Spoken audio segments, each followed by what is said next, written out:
আসসালামু আলাইকুম। তো আজকে আপনাদের দেখাবো বোর্ডিং পিরিয়ডে আমরা বাচ্চাদের কি ওষুধ দিই।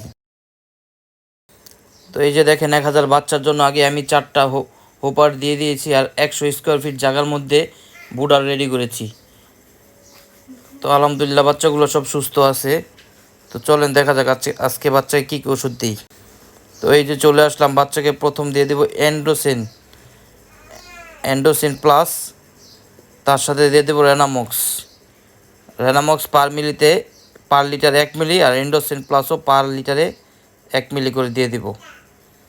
এই যে দেখুন আমি রেনামক্স দিয়ে দিচ্ছি।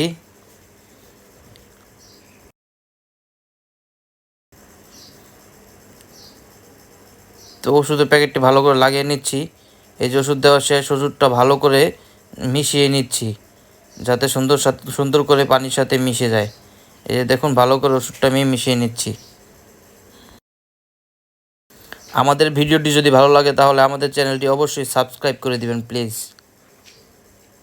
এই যে আমার ওষুধ গুলানো শেষ, এক এক করে বোতলের মধ্যে ভরে নিচ্ছি। আমি এখানে 5 লিটার পানি নিয়েছিলাম। তো 5 লিটার পানি আমি 60টি বোতলের মধ্যে ভরে দিচ্ছি।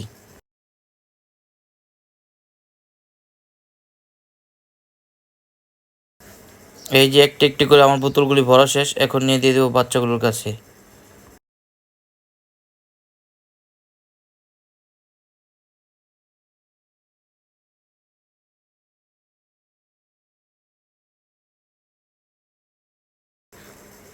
তো এই যে দেখেন আমি বোতলগুলো ভরা হয়ে গেছে, এক এক করে বোতলের মুখটা লাগিয়ে নিলাম। তারপর চলে আসলাম মুরগির ঘরে। দেখুন বাচ্চাগুলো কি ছোটাছুটি করছে। এক এক করে আমি বোতলগুলো দিয়ে দিলাম। তো আমার 1000 মুরগির জন্য আমি 100 স্কোয়ার ফিট জায়গা নিয়েছি, 4টা হুপার দিয়েছি। আলহামদুলিল্লাহ বাচ্চাগুলো ভালো আছে।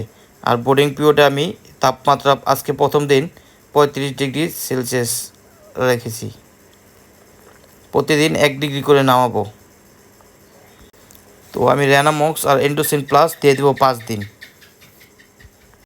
বাচ্চা আনার পর প্রথমে আমি 4 ঘন্টা লাইসোভিট দিয়ে দিয়েছিলাম। এখন 5 দিন রেনামক্স আর এন্ডোসিন প্লাস দেব। আমাদের ভিডিও যদি কারো ভালো লাগে তাহলে আমাদের চ্যানেলটি অবশ্যই সাবস্ক্রাইব করবেন প্লিজ। দেখুন বাচ্চাগুলোকে খাবার দিয়ে দিলাম। বাচ্চাগুলো কি ছোটাছুটি করছে।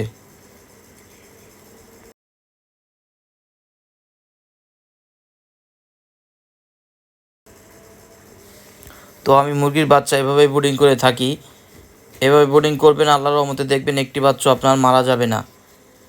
তাপমাত্রা নিচের পক্ষে 35 রাখতে হবে।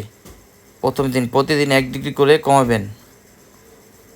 তো আজকের জন্য ভিডিওটি এখানেই শেষ। সবাই ভালো থাকবেন। আল্লাহ হাফেজ।